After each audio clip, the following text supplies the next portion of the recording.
Mapagpalang umaga po sa atin lahat. Tayo ngayon mag-aabono. Itatop dress na natin yung sa may San Juan. Ito ang gagamitin natin.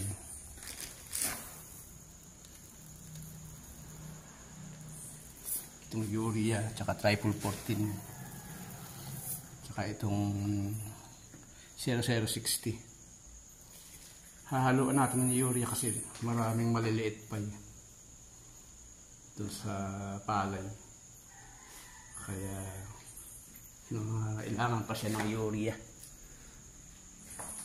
Hindi na, kumbaga sa kanya yung height niya na kulang para sa edad ng palay natin. Kaya tatlo gagamitin natin, tatlong klase.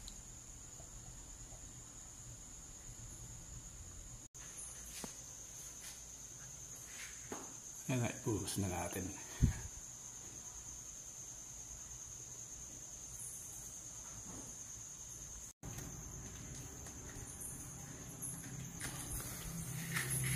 Yan na nung na-mix na siya.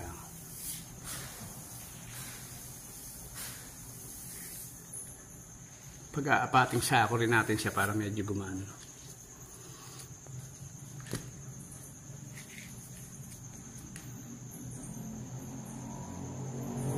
Ayan, naka-ready na tayo. Bali, 4 na sako na rin siya para magaan siyang buhatin. Ayan. Hindi siya masyadong mabigat kasi pinarte natin sa 4 yung 350. Kalakad na tayo. Ito naman. Papakaingay nito.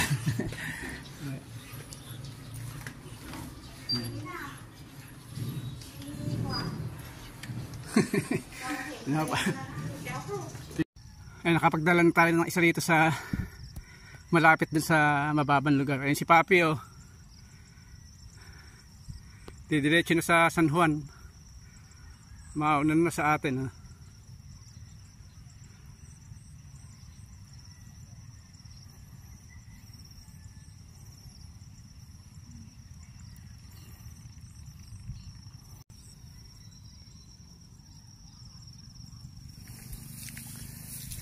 Ito yung abonohan natin.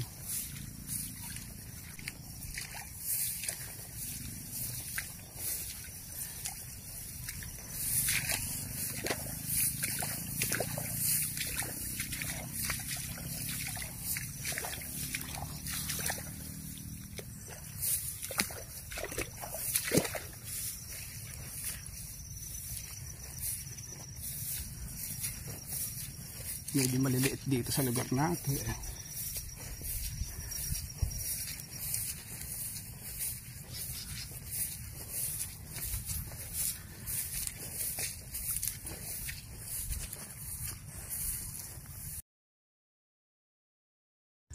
Tama.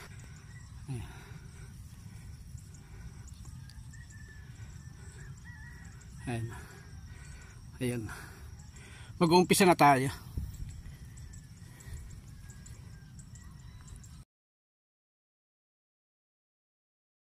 Ito yung mga maliliit na lugar na palay natin.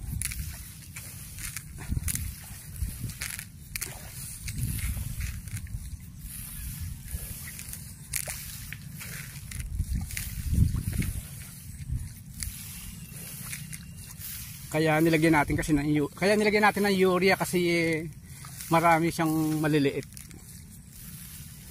Kung sana nasunod yung gusto natin sa height niya, sa laki niya, na hindi na natin sasamahan sana ng urea. Complete na lang at saka 0060. Kung mga medyo maliit para bumulas pa siya, yung lumaki pa yung kanyang katawan at tumaas, magdahon pa siya ng maganda.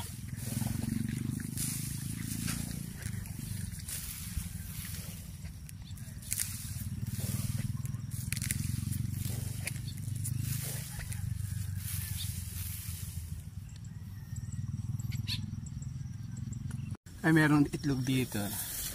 Pero hindi natin siya kukunin. Apat o balot na yan.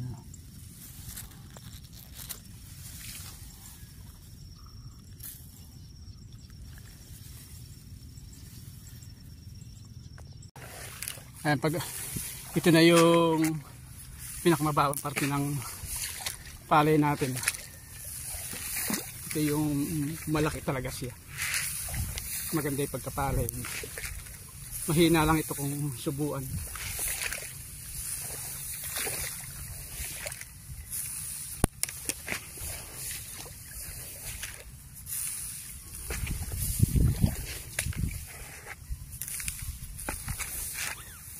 Para bang paamoy lang, hindi katulad ng iba na talagang malakas yung lagyan ng fertilizer.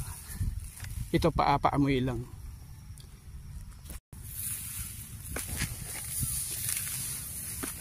Kung puro ganito lahat, maganda, mataas, malalaki sila.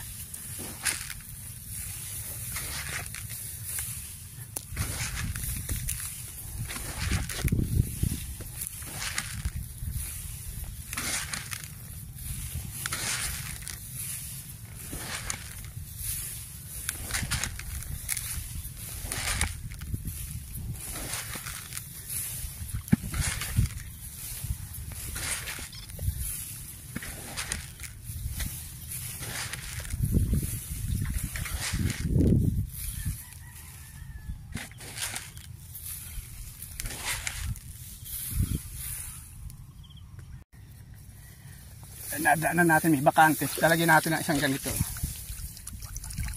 Sigurado sabay siya. Ayan, yung ganito.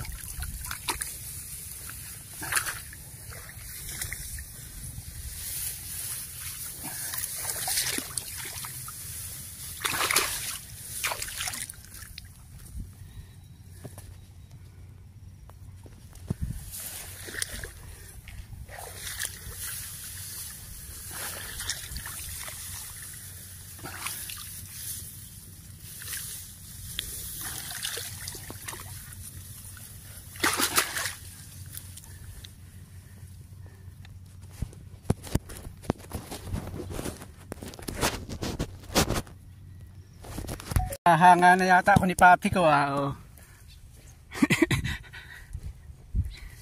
hinihintay na lang ako sa tricycle ngayon oh. Meron na nag-aabang sa akin oh. At kumukumpay buntot hukang kahusay oh. Lilipat pa kami dun sa kabila sa barangay San Juan. Narito na tayo ngayon sa barangay San Juan.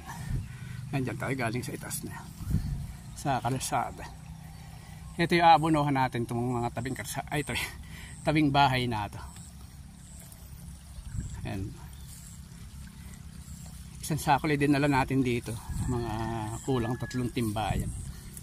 Ayan, dyan natin ilalagay yan. Hanggang dun sa may posting konkreto na yan. Yung pinakamuhon.